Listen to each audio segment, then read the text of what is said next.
So the Americans, they should make no mistake, in trade as in hockey, Canada will win.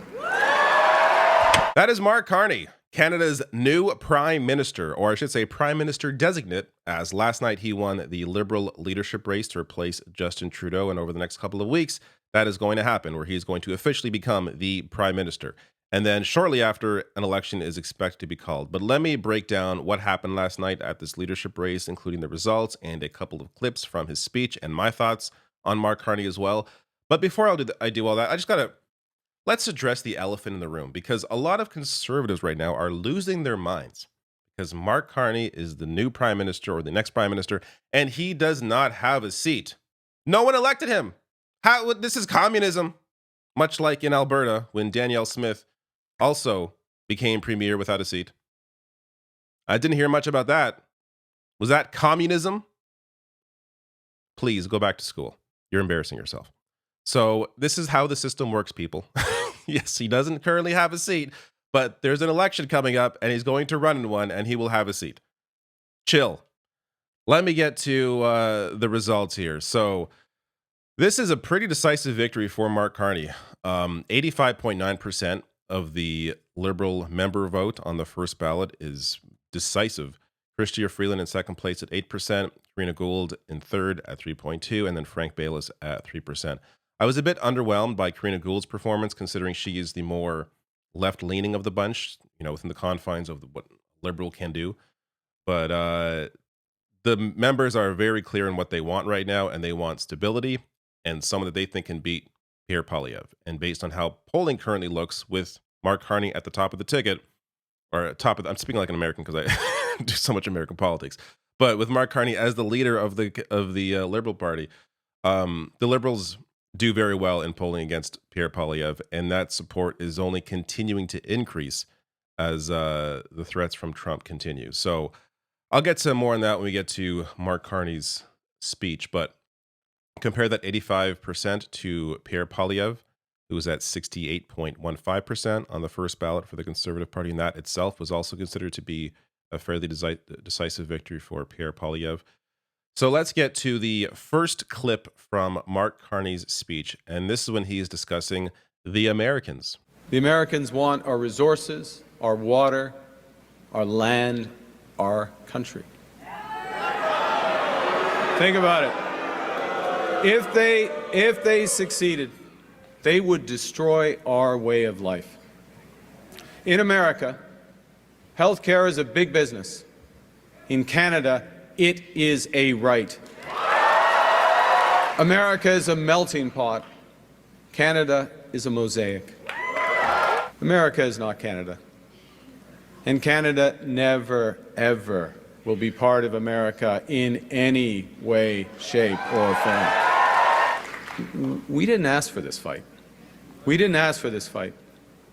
But Canadians are always ready when someone else drops the gloves. So the Americans, they should make no mistake, in trade as in hockey, Canada will win. In trade as in hockey, Canada will win. What a line there. Now, a couple of points I want to make. The language around the Americans, the phrasing around the Americans this, the Americans that, the Americans want our resources. And to be clear, he did mention Trump earlier in the sentence there. I'm not sure if I showed it. But he goes on to keep referencing the Americans. I don't know if I like this, because it is not the Americans. It is Donald Trump, the Trump administration, and the Republican Party. I think it's clear to make that clear, to not muddy the waters there. But, it's the first speech. We'll see where things go from here. He also mentions Canada being a mosaic, which this is something that triggered a memory in me. I remember a teacher telling me that Canada is a cultural mosaic, that a way we differ from the US is that they're a melting pot. We're a cultural mosaic where we celebrate our cultural differences instead of trying to assimilate into, a singular culture. Now, of course, I was told this at a Catholic school within a Catholic education system in Ontario that is publicly funded. So there's clearly some holes in the logic there around a cultural mosaic. But that said, there is sort of this, it's an ideal, I think, that Canada would like to be a place where we celebrate our differences more than the Americans do. And we don't always live up to that ideal. In many ways, we don't. But I do think it is a difference that separates us culturally.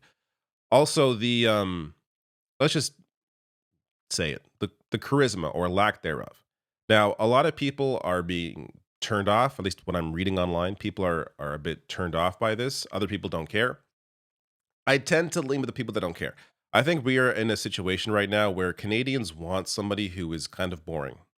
I don't think people want someone who's going to be too outlandish, too crazy, someone who appears like, you know, can't really handle them.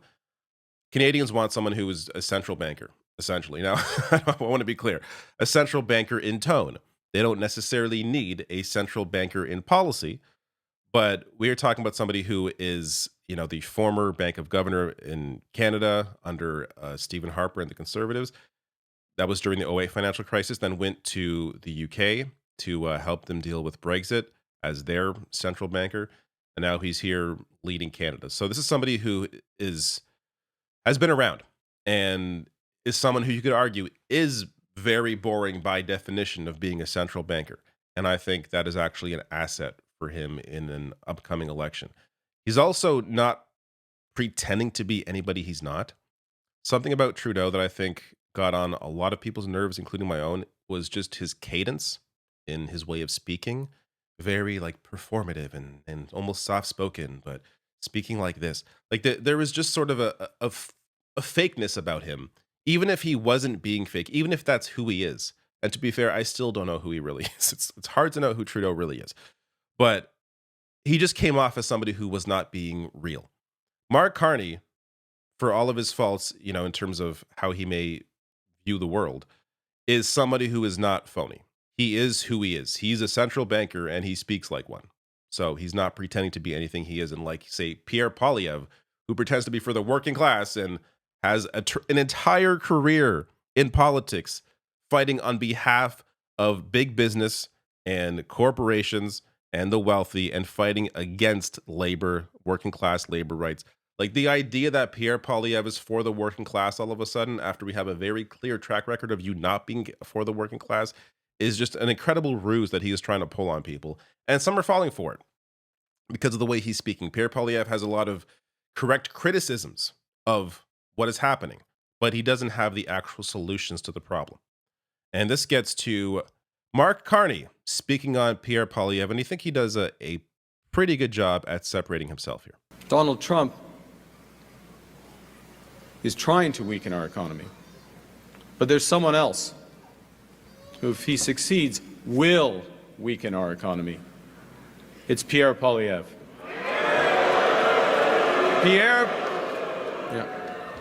Pierre Poilievre just doesn't get it. He is the type of lifelong politician, and I've seen this type around the world, a lifelong politician who worships at the altar of the free market despite never having made a payroll himself. Pierre Poilievre would let our planet burn. This is not leadership. It's ideology.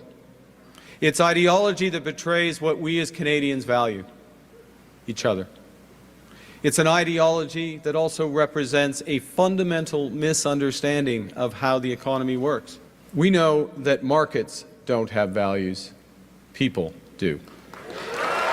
And we know as Liberals that it's our job to make markets, to make the economy work for all Canadians.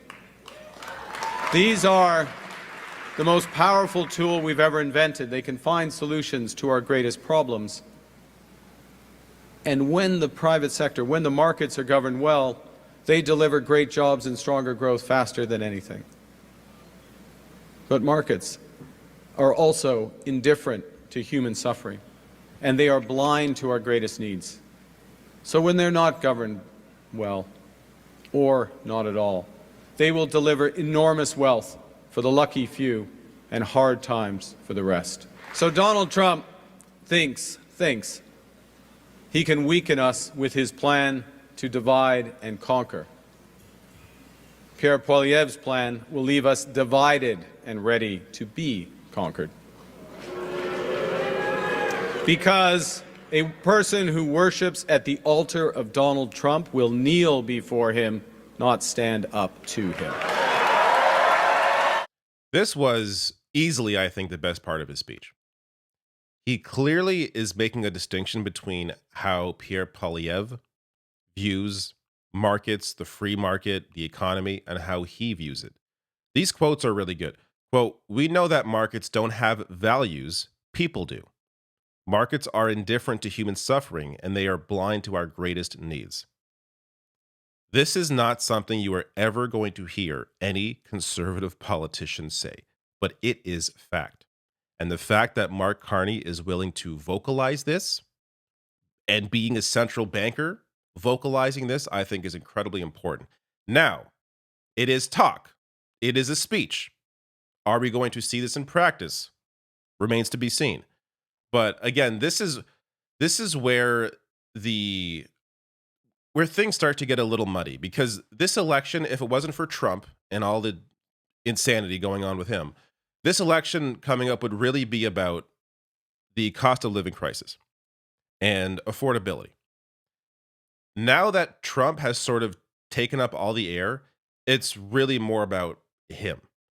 But we also should be conscious of the realities around affordability and how each of these leaders differ.